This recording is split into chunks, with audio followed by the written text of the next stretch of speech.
पहले मैं सोचता था राहुल गांधी अपरिपक्व नेता है, उनकी मानसिक आयु 5 साल से ही कम लगती थी मुझे, वो जिस ढंग की बातें करते थे। लेकिन इस बार जिस ढंग से आलोचना देश के बाहर जाके उन्होंने की है, देश की प्रतिष्ठा को माटी में मिलाने का काम किया है, वो देश में और संसद में नहीं बोलते, वो विदेश में जाके अपने देश की आलोचना कर रहे हैं। वो सच्चे भारतीय नहीं है। मुझे तो उनके भारतीय होने पर ही संदेह है। कोई भी सच्चा देशभक्त अपने देश के बारे में विदेश जाके अनर्गल प्रलाप नहीं कर सकता। मैं एक बार यूएसए गया था, तब जब श्रीमान मनमोहन सिंह जी प्रधानमंत्री थे, मुझसे सवाल पूछा था कि भारत के प्रधानमंत्री अंडर अचीवर है। मैंने कहा सवाल ही पैदा नहीं होता, भारत के प्रधानमंत्री हमारा गौरव है। भारत के बाहर जाके हम भारत की आलोचना करेंगे, सर्जिकल स्ट्राइक के सबूत मांगना, सेना के मनोबल को गिराना, चीन की भाषा बोलना, कि यह सच्चे भारतीय का लक्षण है। सर, अभी आप जनसंपर्क यात्रा करके आ रहे हो, अपार सहयोग मिला, बहुत सारे जनता, मैं तो जो उत्साह मैंने इतनी गर्मी में आज यहाँ हॉस्पिटल की सड़कों पे देखा, वो सचमुच में अद्भुत था।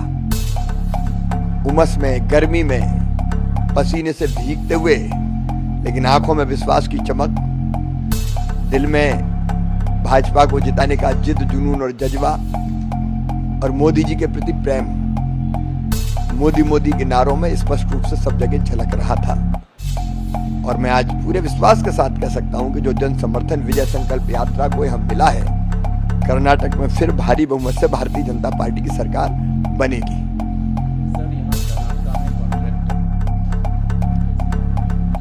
झूठ का पुलंदा है कांग्रेस के पास, और कुछ नहीं है। विदाउट एविडेंस केवल एलिगेशन लगाना, ये पूरे देश भर में करती रहती है कांग्रेस। एक प्रमाण नहीं है, ये झूठे आरोप है, इसमें कोई सच्चाई नहीं। कर्नाटक और महाराष्ट्र में बॉर्डर इशू बहुत सालों से चल रहा है।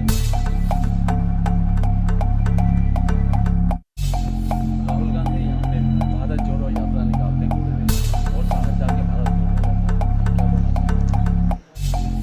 भारत जोड़ो केवल बहाना है कहने का। कांग्रेस ने तो पहले भी भारत तोड़ो का काम किया है। अगर सरदार वल्लभ भाई पटेल नहीं होते तो कर्नाटक का बड़ा हिस्सा, एक हिस्सा कर्नाटक का भारत में मिले ही नहीं था। तो सरदार वल्लभ भाई पटेल ने वो काम किया। तो भारत जोड़ो नहीं, इनके दिमाग में तो भारत तेरे टुकड़े होंगे। जो टुकड़े टुकड़े गैंग के लोग हैं वो इनके साथ भारत जोड़ो यात्रा में चलते हैं। अजीब पार्टी कांग्रेस, मुझे समझ में नहीं आता। राष्ट्रीय अध्यक्ष है खड़गे जी, लेकिन खड़गे जी कब्जे में है सोनिया गांधी परिवार के, वो अपने मन से कुछ कर ही नहीं सकते। असली नकली चेहरा सामने आए, मुखौटा है वो, असली सूरत छुपी रहे। सूरत तो श्रीमती सोनिया गांधी और राहुल और प्रियंका गांधी की है। उनको आगे कर दिया और हर जगह उनका अपमान करते हैं। उनकी चलती चलाती कहीं है नहीं। अभी छत्तीसगढ़ में अधिवेशन हुआ, वो धूप में खड़े रहे, छतरी लगी तो केवल सोनिया जी के सिर पर। तो ये कांग्रेस है। यहाँ खड़गे जी तो मुखौटा भरे हैं, रोज उनको अपमानित करने का काम करते हैं। ये कांग्रेस तोड़ो भी है और भारत तोड़ो की कोशिश भी है। संसद में जो जिस तरह से बिहेव कर रहे हैं, वहाँ पे चलने नहीं दे रहे, आपको क्या लग रहा है? देख, कांग्रेस के मन में तो कभी देश की उन्नति का सवाल ही नहीं है। हाँ, ये सवाल जरूर आज पूछा जा रहा संसद में कि राहुल गांधी ने इतना बड़ा अपराध कैसे किया, विदेश में जाके देश का अपमान, और इसको देश सहन नहीं